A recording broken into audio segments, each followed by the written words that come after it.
ואת הבן הגדול שלו, האח החורג שלי, הוא היה שולח אותו לקנות צבע. כן, כן.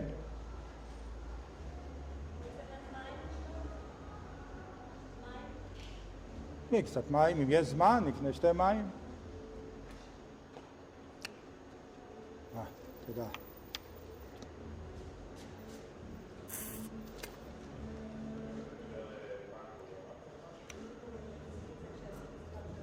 רגע, החלפתי קלטת ולא עשיתי סנית.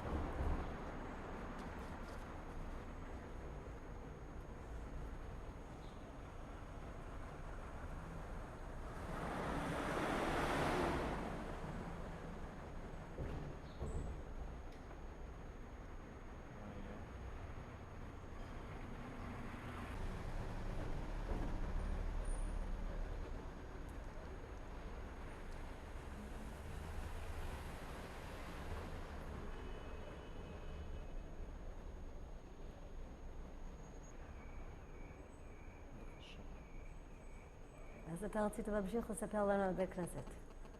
כן, אפשר, בבקשה. כן. מארון הקודש, אם האישה לא יודעת איפה אני. כן.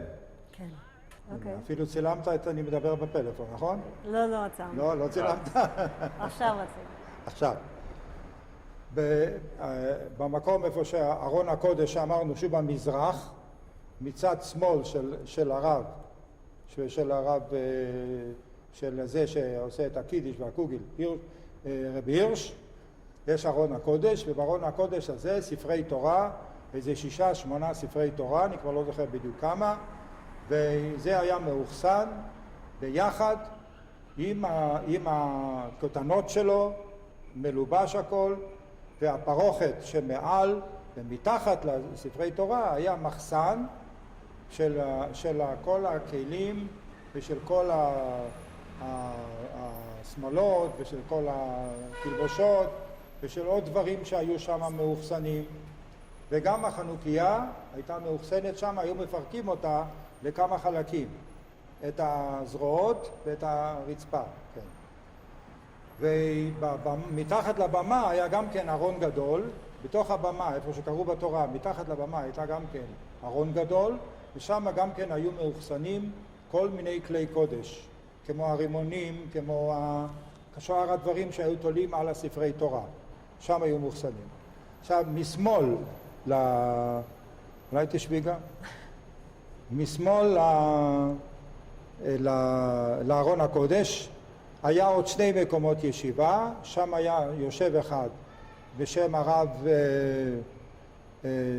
לוינגר, שהוא כבר מת אחר כך, כן, לפני שיצאנו בעיר העתיקה הוא מת, והיה גר שם עוד אחד שאני לא זוכר, וזה היה חלונות שפונים אל פורת יוסף.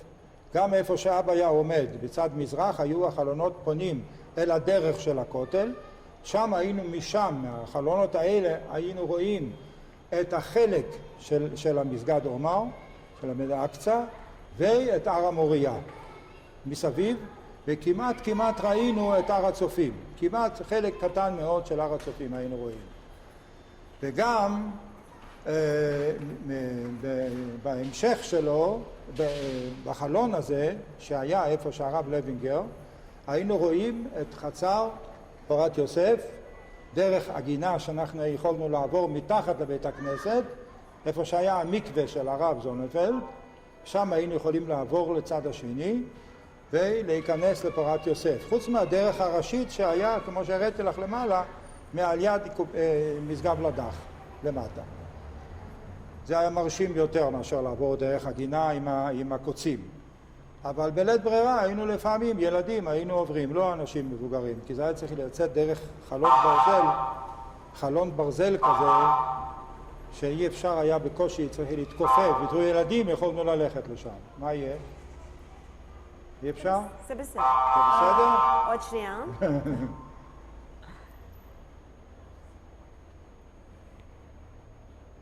ועכשיו. כן?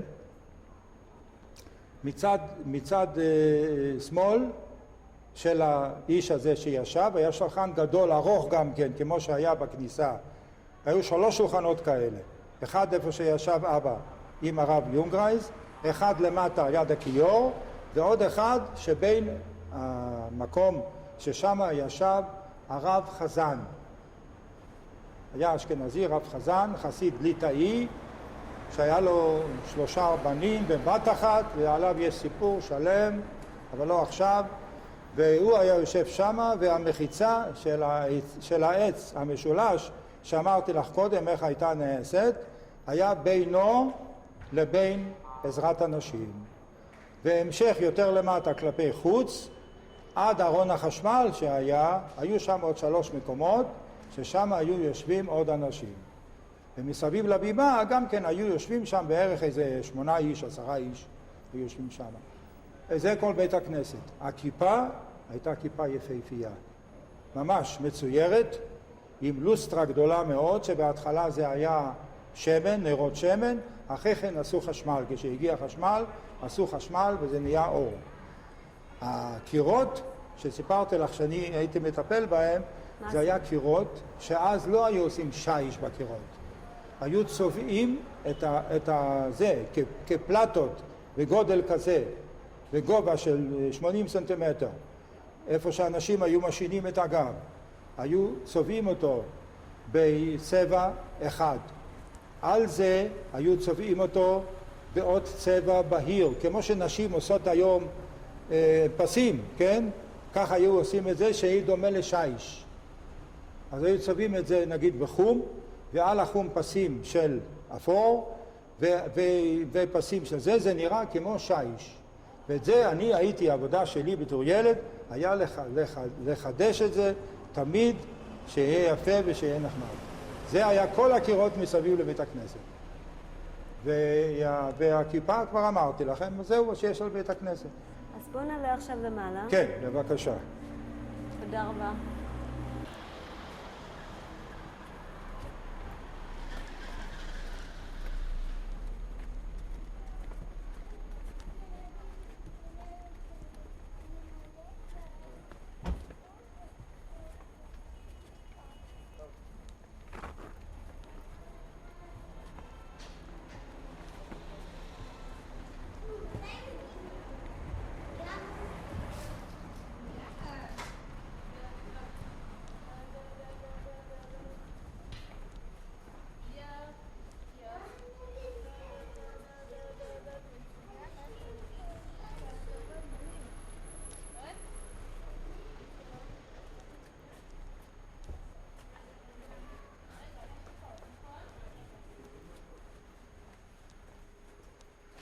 זהו החצר.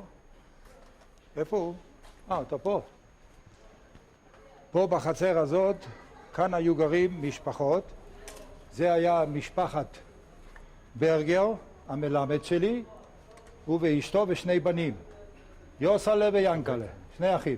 ואתם הייתם לומדים בתוך הבית?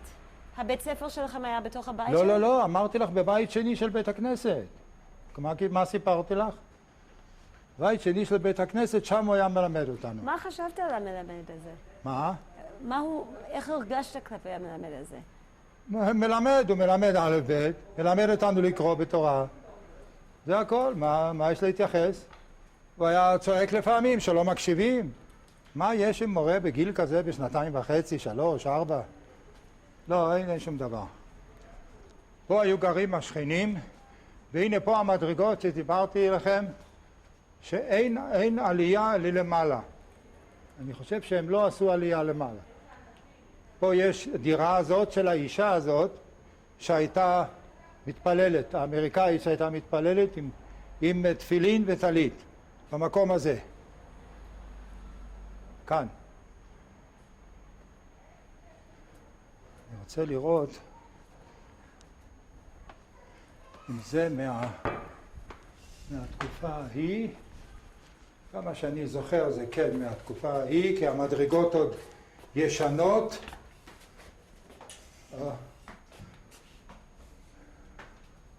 זהו, ופה בנו גדר, אי אפשר לעבור. מקודם אפשר היה לעבור לחצרות. אבל מכאן אפשר לעלות למעלה. אבל זה לא נחוץ לנו. כרגע זה לא נחוץ לנו, לא. לא, זה שם חדרים, ישיבה, תלמידים שלומדים, תלמידים בגיל צעיר שלומדים שם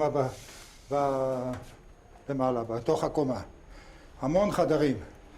ופה בחצר הזאת, שסיפרתי על האיש הזה שנותן קוגל.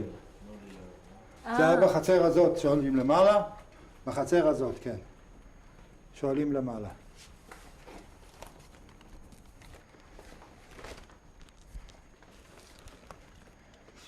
פה היה גר, מה? פה, בדלת הזאת או זאת, פה הוסיפו, שינו משהו, אני חושב שזה היה מדרגות לרדת למרתף, אבל זה הייתה דירה של משפחת גלב. אלה היו שתי אחיות שהיו גרות אחת ליד השנייה, ואחרי כן הילדים שלהם התחתנו גם אחד עם השני, ואחרי כן התגרשו אחד מהשני. ועל זה יש סיפור שלם בספר, לא בשביל עכשיו. לא בשביל עכשיו. אנחנו צריכים עכשיו להתמקד רק בסיפור שלך כדי לסיים. מה? אנחנו צריכים להתמקד עכשיו די בסיפור שלך, כן. ספציפית, כדי שאנחנו, כי אין לנו עוד הרבה זמן היום. איזה סיפור? מה? סיפור של מה? שלך. שלי? של הדף, מה שכתבתי? חיים שלי זה כתוב בדף. אוקיי. זה החיים שלי, שהיה בקטנות. שם זה ממשיך מאז שלמדתי אצל המלמד הזה, ושעברתי כיתות. גם כן בתוך העיר העתיקה. ואיפה למדת? למדתי אצל לוזה בריזל, האיש ההוא הרע, שהיה בחצר של בית כנסת החורבה. בית כנסת החורבה שהיה, הוא היה מורה. שנייה. מה, אתה לא יכול? זה לא טוב? אנחנו לא באיזשהו רצף, אנחנו פתאום עוצרים, הולכים, את קוראת לו, אומרת לו, הוא אומר, אם מתחילים He was in the middle of something that he's telling me. כן, אני אבל לא זה לא היה במידל כלום. זה דווקא... זה לא היה מה? לא, כי זה היה לפני... זה לא משנה, בואו נסיים את זה. מה? זה דברים טכניים שלנו.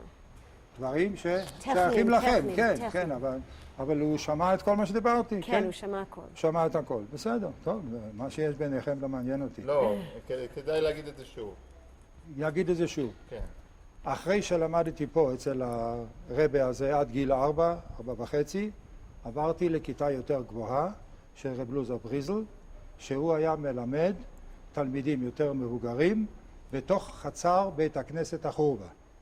שאפשר לראות את זה אם ייתנו לנו להיכנס, אם יש זמן, אז אנחנו יכולים לראות את החצר. פעם שעברה אני הראיתי את זה לאשתי ולמשפחה, שהייתי פה לפני חודשיים, והראיתי להם איפה החצר הזאת, איפה שהיה הישיבה הזאת.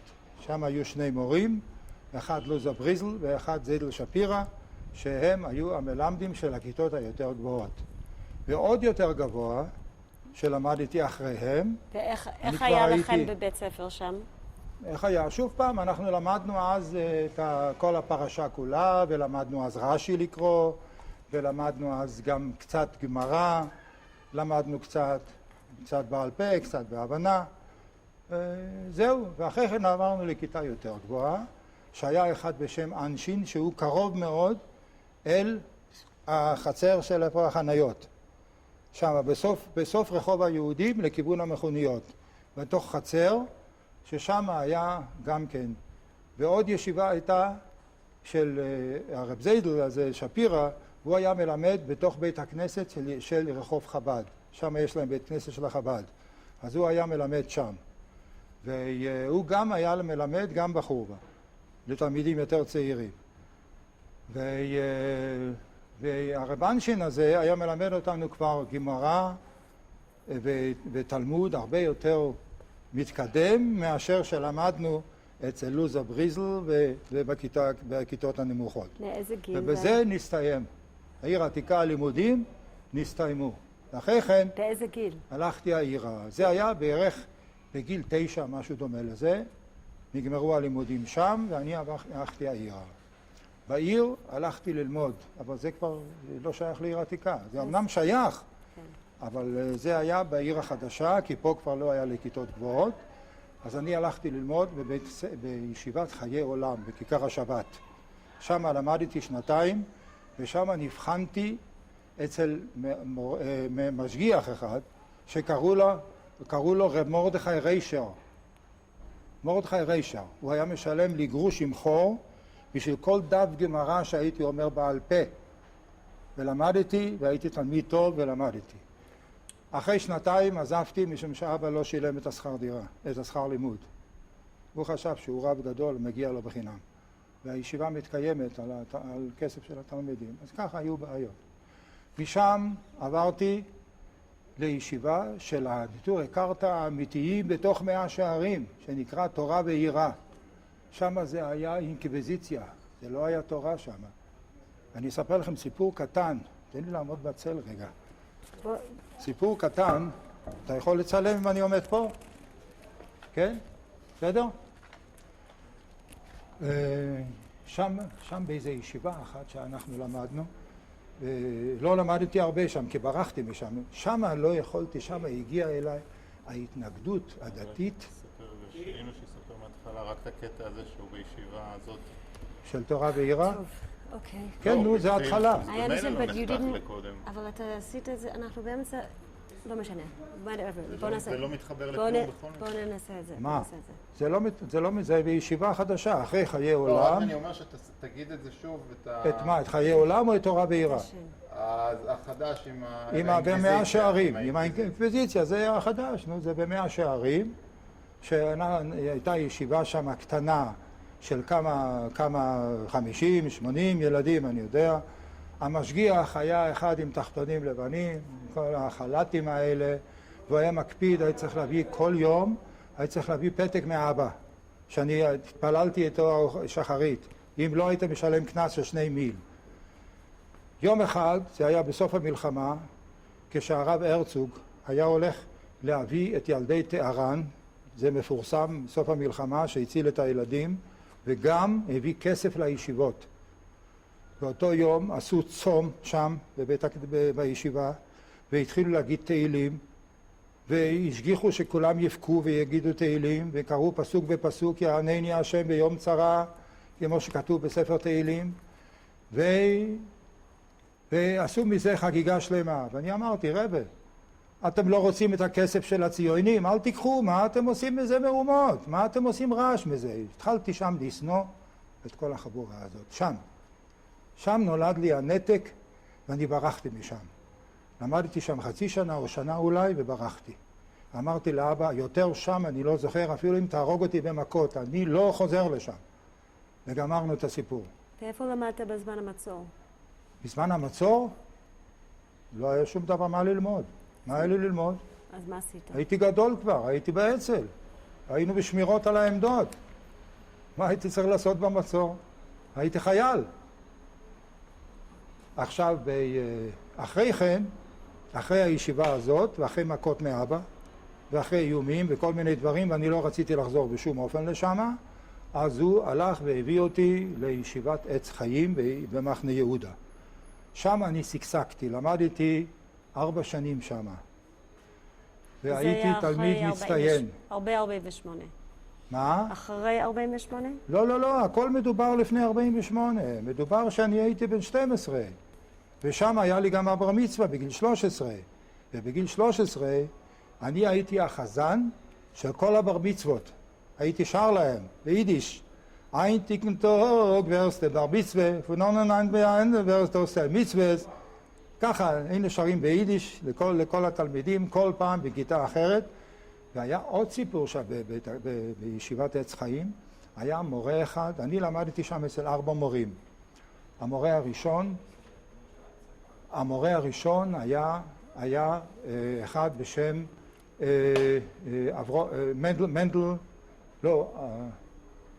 אברום כהן.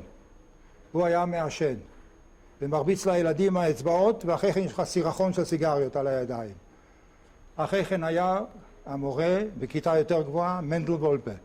מנדל וולפה היה נוהג לאכול לקרץ. יודעת מה זה?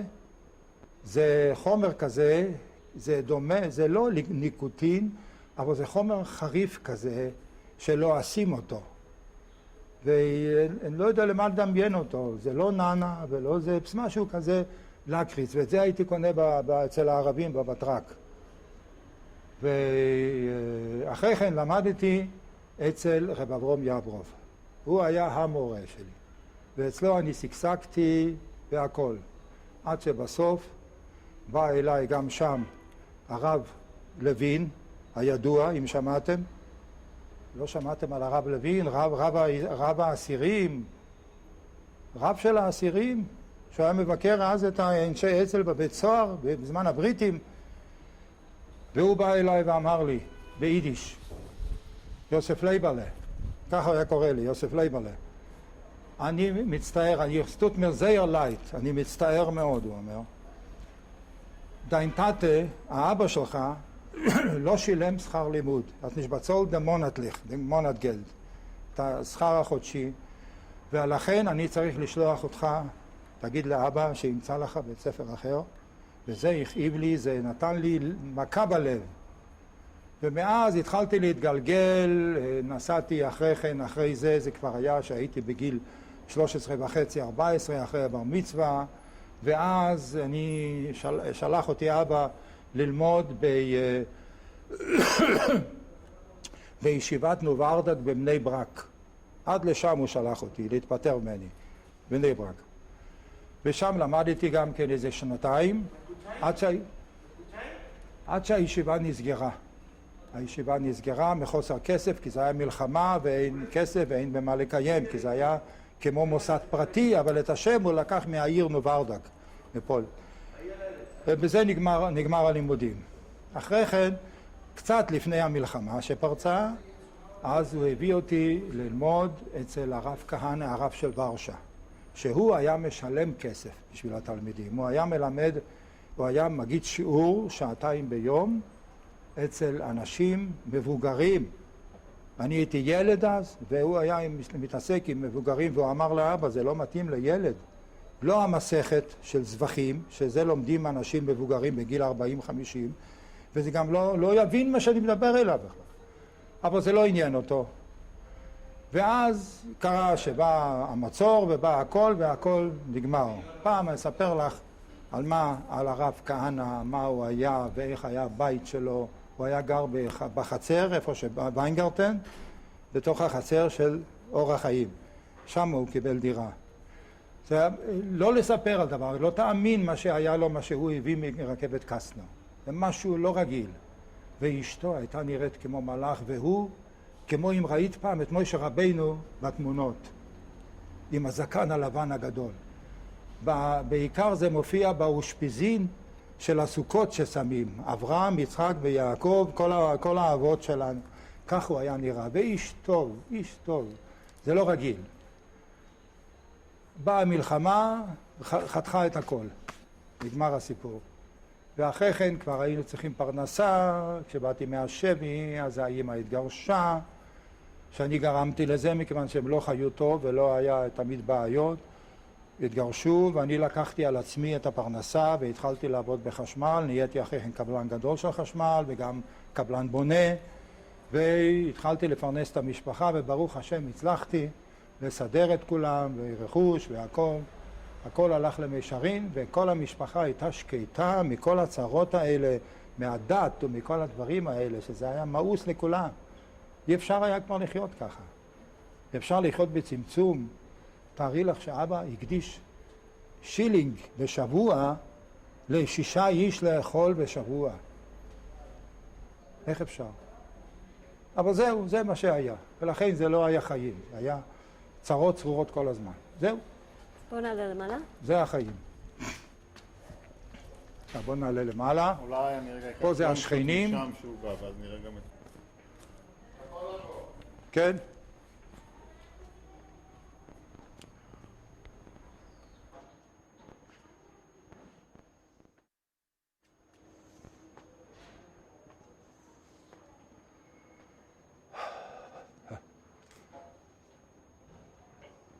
כאן למטה שכחתי להראות לך איפה הרשת, כבר אמרתי לך קודם.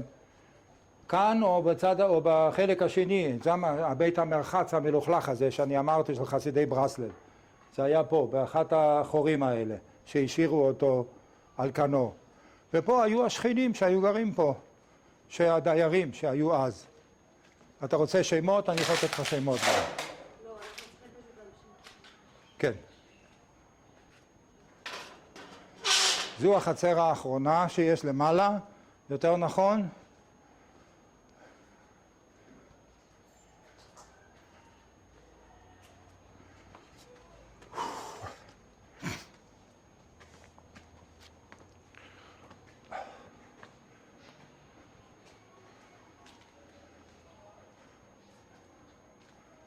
אם אתה יודע שמות כשאנחנו עוברים, תגיד אותם.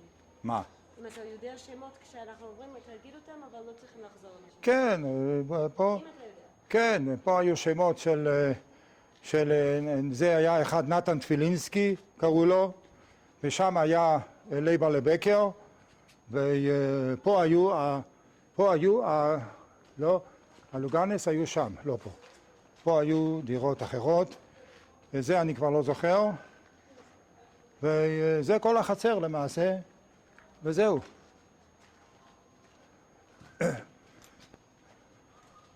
אני תמיד מחפש, אבל אי אפשר לראות. רציתי פעם לראות, אולי עוד קיים הקיר הזה, שליפל היה מעביר לי שם את ההודעות, אבל זה לא קיים. הרסו את הקיר הזה. אין שום דבר, כלום.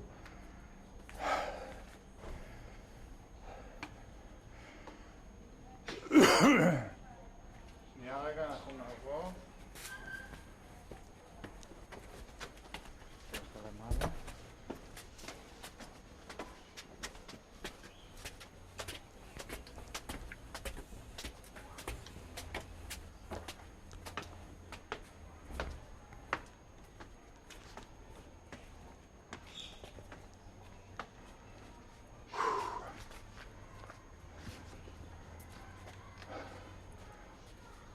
אתה רואה, פה למעלה הייתה הדירה של חכם שאול, שסיפרתי קודם. ומתחת לזה, כן, הייתה הדירה של, כשאתה עובר בגשר, פה יש איזה גשר של כניסה, הדירה של חיים מלכה, ומעליו הדירה של חכם שאול. ופה, בצד הזה, הדבר הזה, היה בית כנסת של חסידי ברסלב, הדבר הזה. הדירות שלהם יותר צפונה. וזה הדירות, קראת אבל? הדירה, בית כנסת של קראת את הברסל? איפה זה? זה. בית כנסת של חסידי ברסל. מתחת לבית של חכם שאול. כן. מה? הבית כנסת של... לא, למעלה. מעל. איפה אמרת היה הבית שלך? אבל זה לא, הבית כנסת של החסידים זה היה למעלה פה. זה כבר לא קיים יותר. זה כבר לא קיים. רק הבית הזה של חכם שאול, אם אני לא טועה שזה זהו, נוכל לראות אותו מלמעלה יותר. בואו נעלה עוד קומה, נוכל לראות אותו.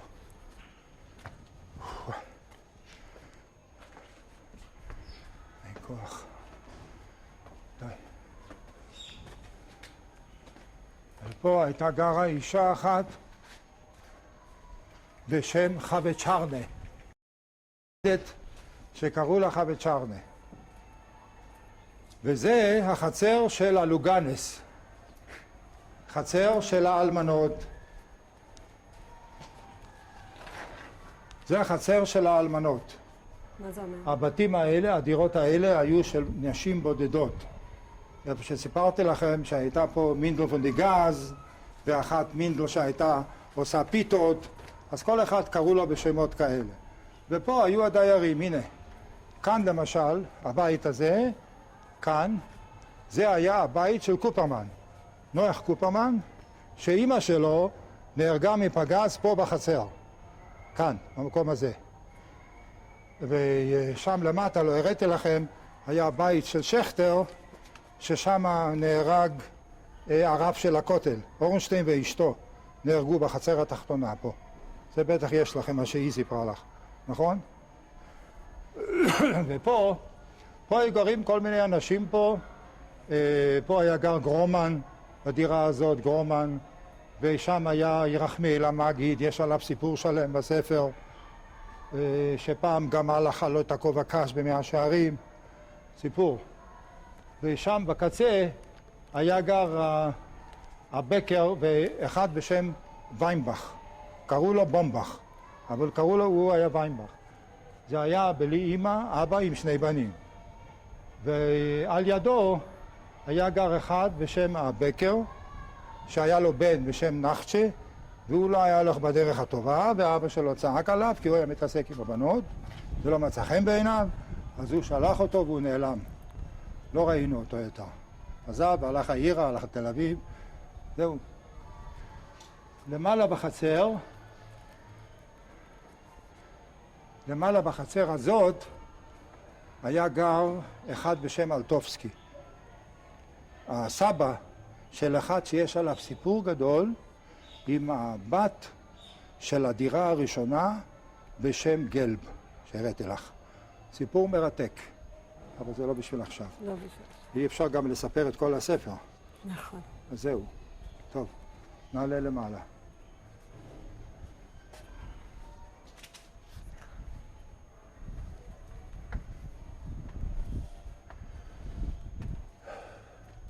המדרגות האלה זה מאז ומתמיד. אלה לא חדשות.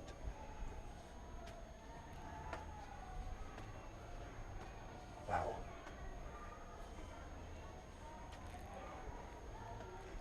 הנה, הגענו לחצר הגדולה.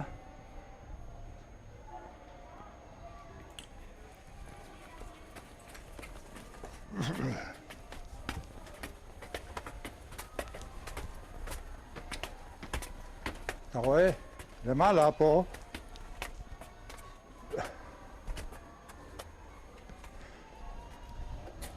האמת היא, אין לנו זמן לעלות עכשיו למעלה. הבית הזה, הקיצוני ביותר, היה של ישראל ליפל, שהייתה לו אחות אחת, והוא גר עם ההורים פה בבית הקיצוני הזה. אני לא אעלה אותך בכל השמות, אבל צלניקר היה גר שמה, איפה שהמרזב. את רואה את המרזב מהגג שיורד? זו הייתה הדירה של זה. עכשיו, שאלת פעם איך היו הקשר מחוץ לעיר? אנשי ההגנה, היה להם בביתן הזה, איפה שכל המזגנים על הגג, זה היה ביתן הקשר והמטה. בבית הזה ממול, היה המפקדה של האצ"ל שלנו. היה לנו גם כן משדר, וזהו.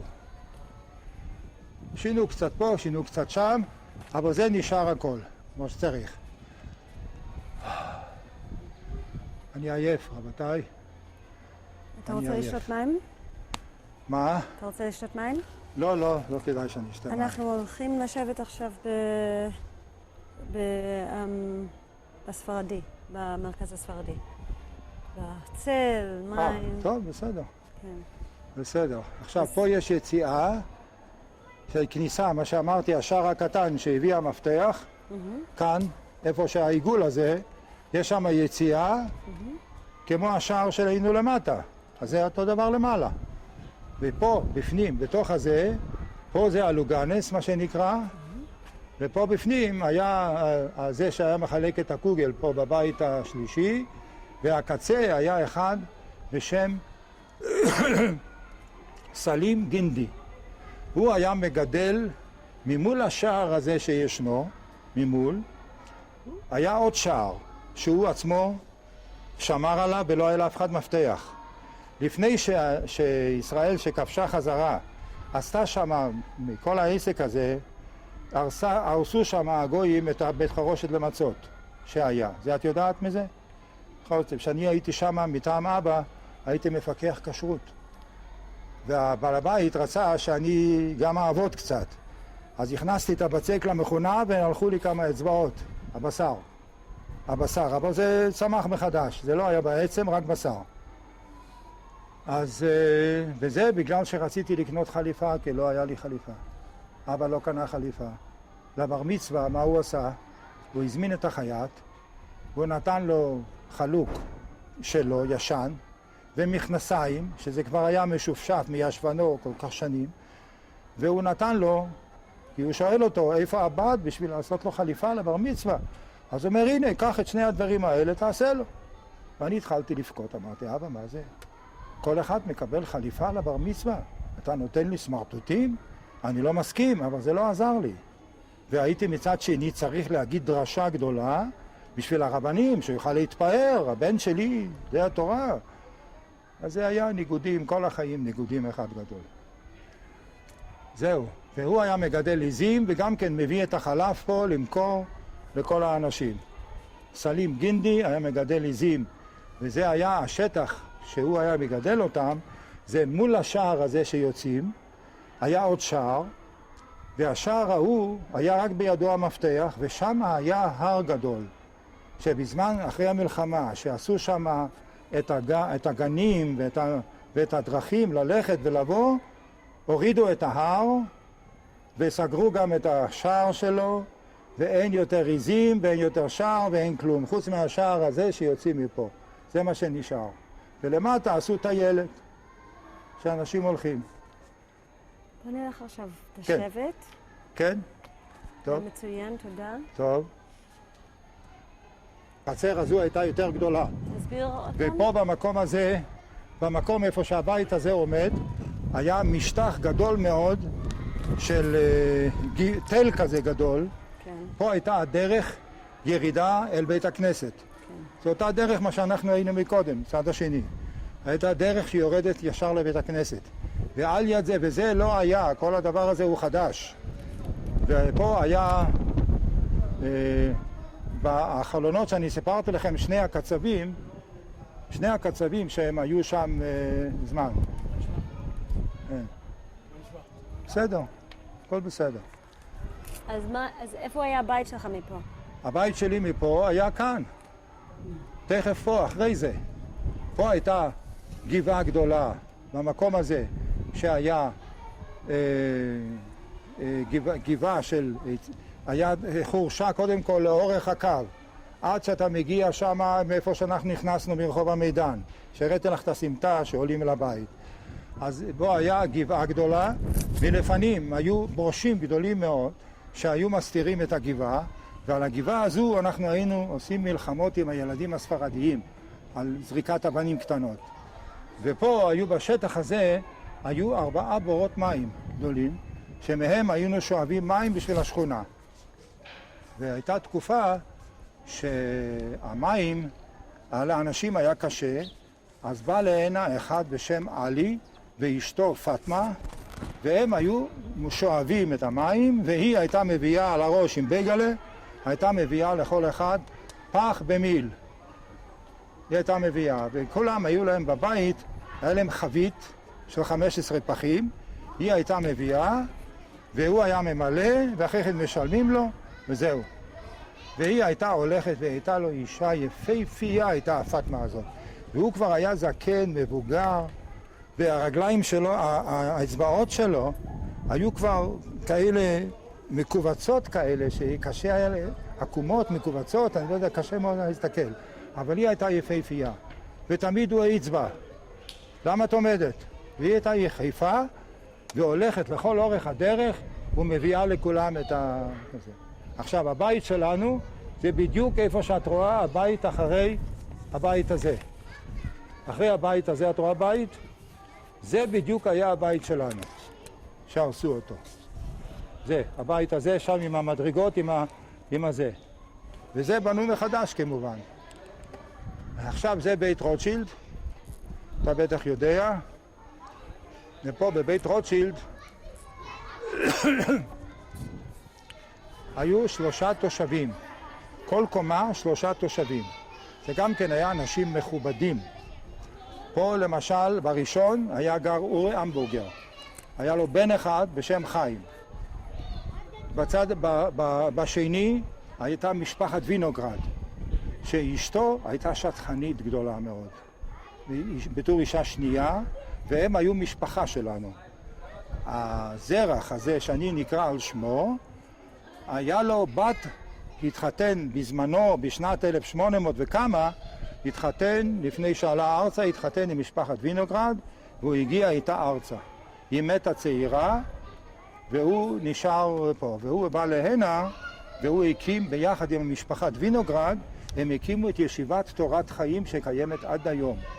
והיא הייתה בעיר עתיקה, רק בפרעות הערבים גירשו אותם, ושרפו להם את הכל, ואחרי כן, יותר מאוחר, אני הלכתי ללמוד אצל הרב כהנא, שהוא הקים שם ישיבה קטנה בשביל כל הזקנים. איפה? זה הסיפור. באותו מקום? לא, לא באותו מקום. הרי לא, באותו מקום שהיה פעם. שהייתה בעיר שהערבים- הבוסמית. כן, בתוך הערבים שגירשו אותם, כן, נכון. עכשיו, ואיפה זה היה, זה אתה שער זוכר? נוסף. אתה למדת שם איתם? אתה למדת שם איתם? כן, אני למדתי קצת, אבל לא הבנתי שום דבר. הוא ילד בן 14, אני יודע מה זה ללמוד גמרא כזאת. ואיך והוא היה- היה עושה שיעורים לאנשים בני 60. ואיך היה בשבילך ללכת כאילו בין הרחובות של הערבים כדי להגיע? לא הייתה בעיה, חוץ מאשר ליד שער יפו, אז הם היו זורקים עליי אבנים, עגבניות מסריחות, ומלכלכים אותי, והייתי בא הביתה לאמא ובוכה, לכלכו לי את החולצה ואת המכנסיים ואת כל הסיפור הזה. זה היה חיים אחרים. או שהיו מרביצים לי, הם היו מוכרים הרי בננות במקלות, שתלויות. אז כשהבננות נגמרו, היה להם את המקל. אז עם המקל הזה היו הרבה פעמים דורפים אחריי ומרביצים לי מכות. טוב, מה לעשות? עכשיו, בבית השלישי... היית משחק פה עם חברים? מה? היית משחק פה עם חברים? פה היינו משחקים, כל החברים שאני מזכיר אותם, כל השמות שאמרתי לך, היינו משחקים פה במקום הזה. זה לא היה וזה לא היה. ושום דבר, החצר הייתה הרבה יותר גדולה. ומה שיחקת? הבית הזה לא היה הרבה יותר רחוק. ומה שיחקתם? כתוב בדף שם, כתוב הכל. אנחנו שיחקנו בגלגל של גומי, עם ברזל שאתה מוביל אותו כמו שילדים משחקים. אנחנו שיחקנו במחבואים מאחורי העצים, שלא אלה אלא היו... ממש, יותר מדי, אנחנו צריכים לשבת. בבקשה. כן.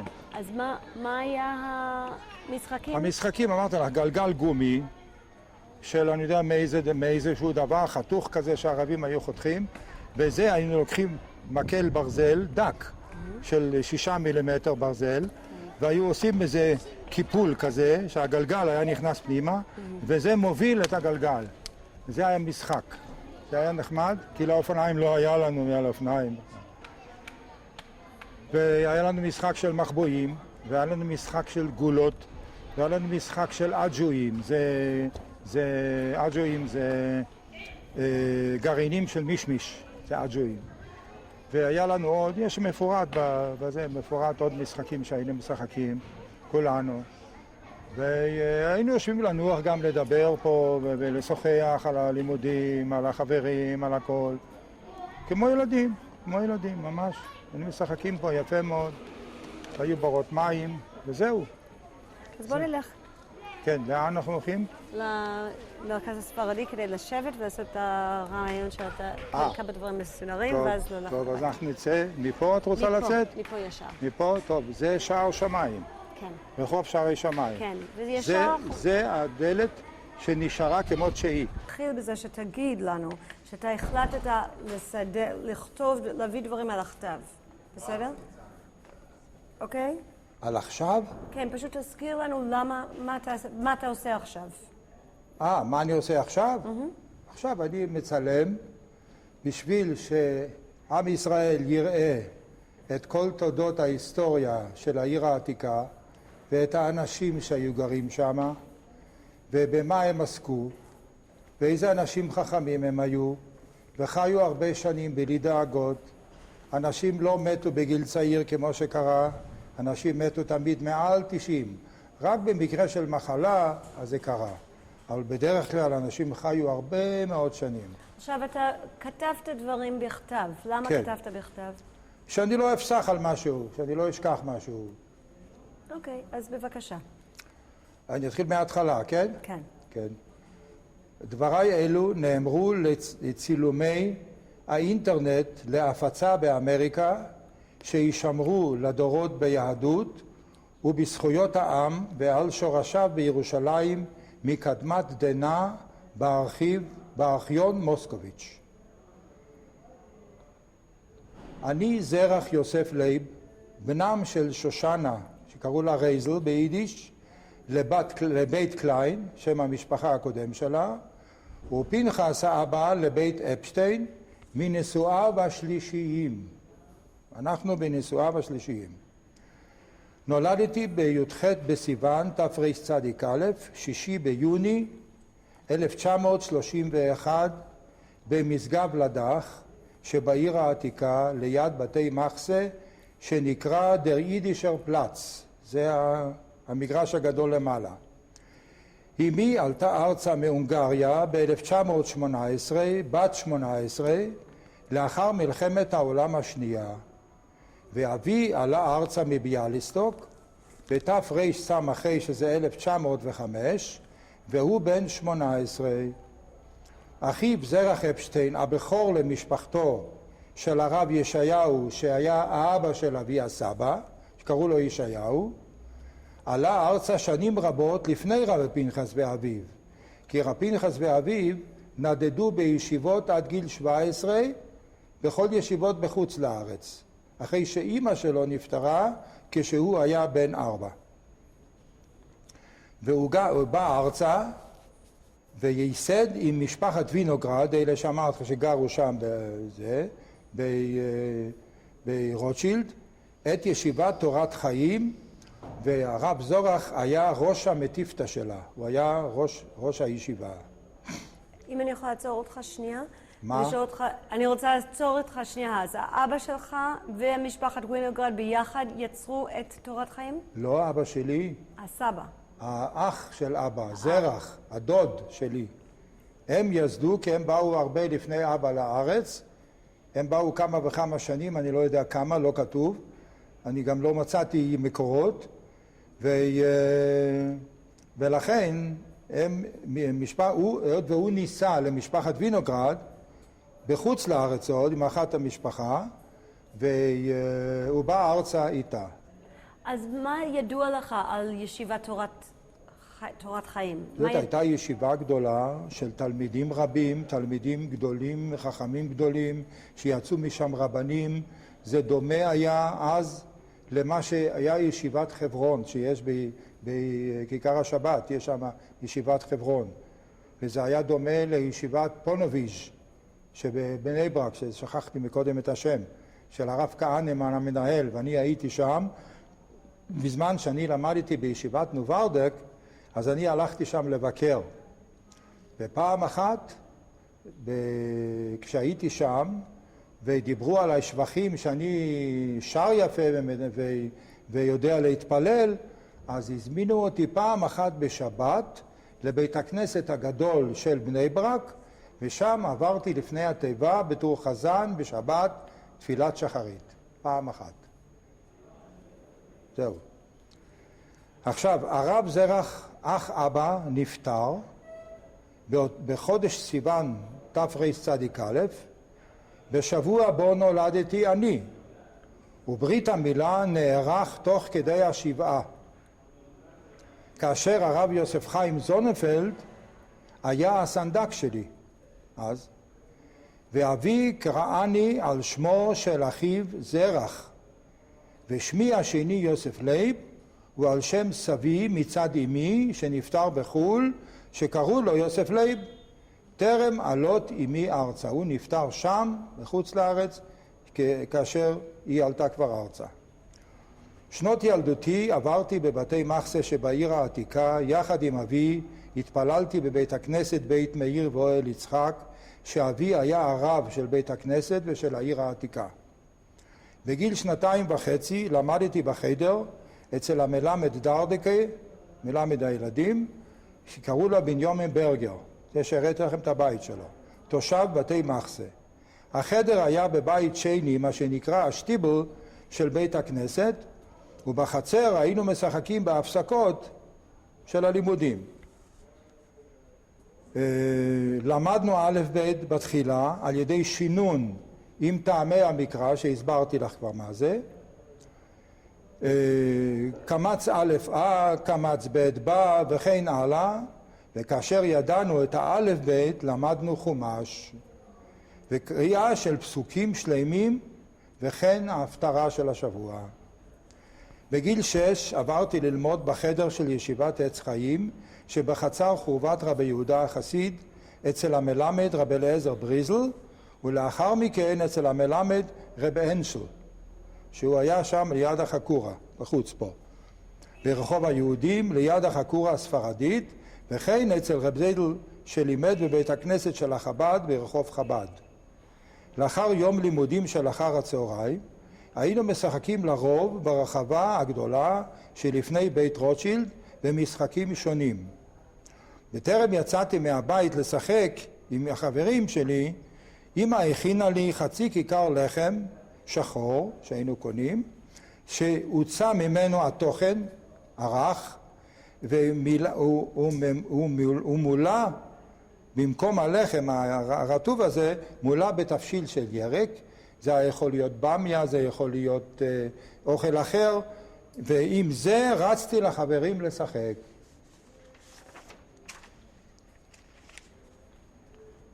כמה משחקי תופסת שאני מזכיר פה, ואו משחקי מחבואים, או במשחק קליעה עם גרעיני משמש לתוך גומות קטנות שחפרנו ביד באדמה, ומי שקלה יותר שהיינו מצמידים לו מוביל או גלגל, ואו משחק עם גלגל של אופניים ישנים שהיינו מצמידים לו מוביל מחוט ברזל עבה, או משחקי קלאס שזה גם משחק של בנות, ואו במשחקי יחידות חברתיים.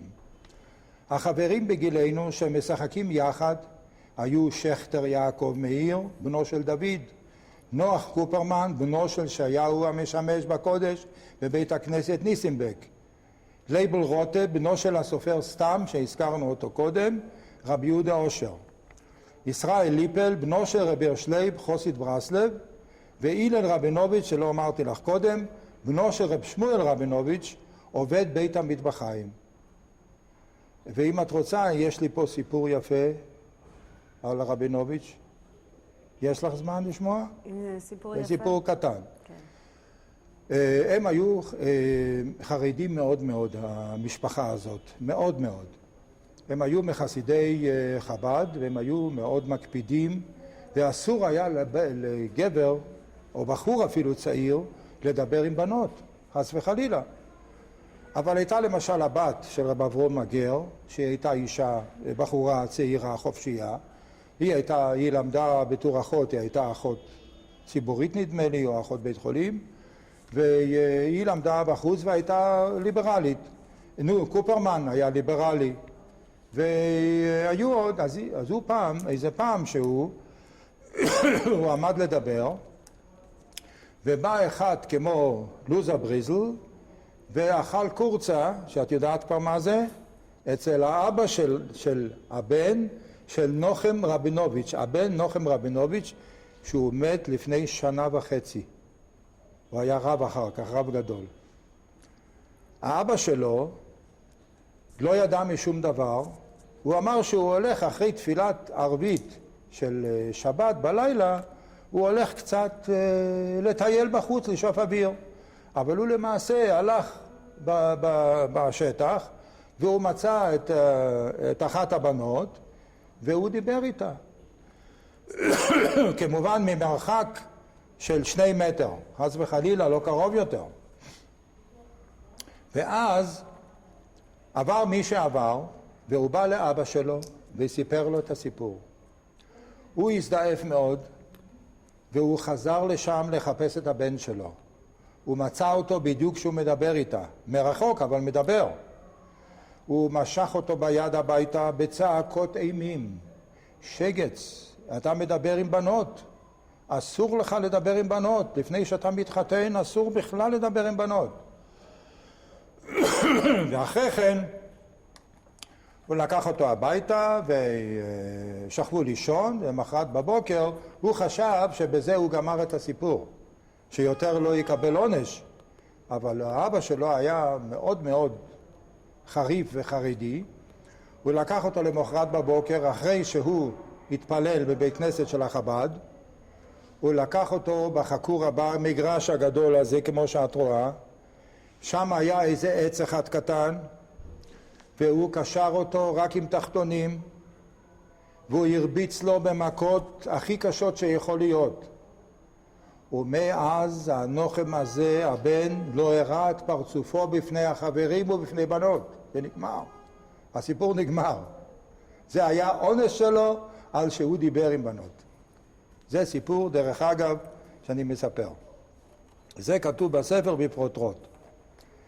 עם ישראל ליפל היו לי קשרים מיוחדים, הן מחמת היותי חבר מחתרת האצ"ל, והן נמשכו עוד מתקופת ילדותנו. ישראל הוא שכתב את החידות למשחק, ישראל בעל מוח חריף במיוחד, שגם משך אש אליו, בווכחנות ובהצגת הידע שלו. אביו רבי שלייב מינה אותי כשומר עליו שלא יפגעו בו מקנאיו, וכמוה וכמה שהיה חריף שכל, כך היה חלש גופנית, ותמורת 5 מיל מנדטורי לשבוע קיבלתי בשביל להיות שומר ראש שלו, כמו שסיפרתי. ישראל ואנוכי ייסדנו לימוד ערב לנערים הצעירים לשינון את שלמדו בחדר במשך היום, ואנו באנו לעזרתם בהבנת המקרא. השם שנתנו ללימודים בערב היה חברת חינוך לנער, על פי דברי הפסוק חנוך לנער על פי דרכו. כמו כן חילקנו פרסים של ספרי קודש שתרם לנו איש בשם דוד שלא מתושבי העיר העתיקה. ובשבתות היו הנערים מתקבצים בבית שני השטיבל אחר הצהריים ואומרים פרקי תהילים ומקבלים פיסטוקים, אגוז אדמה וגרעיני חמניות כלואים וכן גרגירי חומוס שנקראו קדמקס. לאחר זמן רב ישראל חברי הטוב עזב את העיר העתיקה מחמת עיסוקו במחתרת האצ"ל הרבה לפניי, ואני נשארתי לטפל בלעדית בחברת חינוך לנוער עד שהתורם נעלם והנערים גדלו ולא מצאו עניין יותר בחבורה של הלימודים. גם אנו, הקבוצה הבוגרת, עברנו ללמוד בישיבה גדולה ואו בבתי ספר של המזרחי, שם למדו גם לימוד חול ושפות. זהו, זה הסיפור. עכשיו, שאלות? כמה שאלות. אז קודם כל אתה אמרת לנו, דיברת על המקומות שלמדת. המקומות של? שלמדת. מה חוץ מלימודי קודש, מה למדת? חוץ מלימודי קודש לא למדו שום דבר פה בעיר עתיקה, בקטנות, אלא בישיבת עץ חיים. שם היו מורים, היו 3 אחים, והרביעי היה חזן ידוע בשם החזן ריבלין, שהיה ידוע מאוד אז בזמנו. היה לו בית כנסת על יד מלון בבד בירושלים, את יודעת במלון בבד? איפה שהחנייה הגדולה שהולכים לשוק. שם על יד זה יש בית מלון אחד שהיה פעם מלון בבד. היום זה משרדים. ומה רציתי לומר? על יד המלון הזה? שם היה לו את בית הכנסת שהוא היה שם חזן, ושם אחרי הנישואין אני ואשתי ואחרי כן הילדים היינו הולכים בראש השנה וכיפור ומתפללים שם לשמוע אותו, כי הוא היה מתנגד, פרוש מה שנקרא, והוא היה מתפלל בנוסח אשכנז כמו מחסידי הרב הגאון וילנה, ולכן הלכנו לשם לשמוע את החזנות שלו. זהו. ועל יד הייתה ישיבה, ממול הייתה ישיבת עץ חיים, ושם בישיבת עץ חיים היו לו 3 אחים שהם היו כולם מלמדים חשבון. אחד היה מלמד כפל וחיבור, אחד היה מלמד טריגונומטריה, אחד היה מלמד משהו אחר, אבל זה הכל היה כיתות קטנות שלמדו ככה מפני שלא למדו שם מתמטיקה בכלל גבוהה. שום דבר, זה הגיע עד טריגונומטריה, מה שנקרא חלקית הנדסה, וזה הכל, לא יותר מזה. ומה עוד חוץ? מה? קלטת עוד הפעם?